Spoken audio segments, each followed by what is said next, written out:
It takes 4 votes to grant a petition seeking review, which lawyers call a petition for certiorari.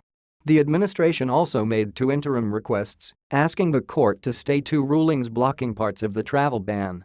Granting the stays would revive the ban, while the justices decide how to respond to the petition. It takes 5 votes to grant a stay. The court will probably agree to hear the appeal. When a major presidential initiative is ruled unconstitutional by a federal appeals court, a review by the Supreme Court almost always follows. The stay applications present harder questions, and how the court answers them will have important practical consequences. The court typically moves quickly on requests for stays, often acting in about a week. Under its usual practices, it would not hear arguments on the applications and would issue brief orders announcing the outcome with little or no legal reasoning. If the court grants the requests, the travel ban will go back into effect and probably expire before the court hears arguments on the merits of the appeal. That could make the case moot. The Trump administration has sought to limit travel from 6 mostly Muslim countries while it reviews its vetting procedures. It says the move is justified by the need to keep the nation safe, and it says presidents have almost unlimited discretion to make national security judgments and to control immigration.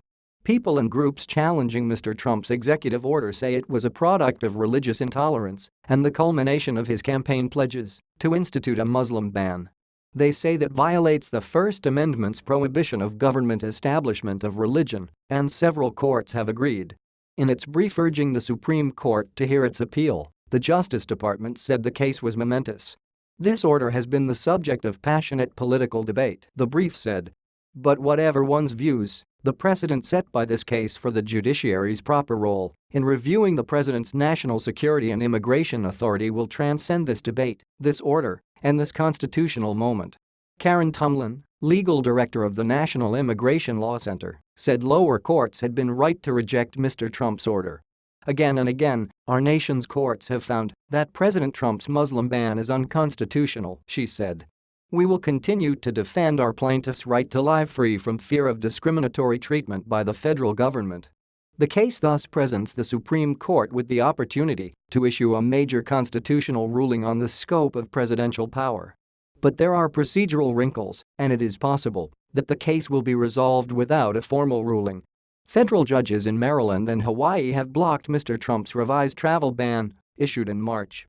The Maryland ruling was narrower, freezing only the order's 90-day suspension of entry from Iran, Libya, Somalia, Sudan, Syria, and Yemen.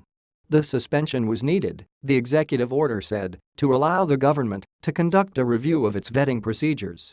The Hawaii ruling also blocked the order's suspension of the nation's refugee program. More important, it appeared to prohibit the government from completing its 90-day internal review process.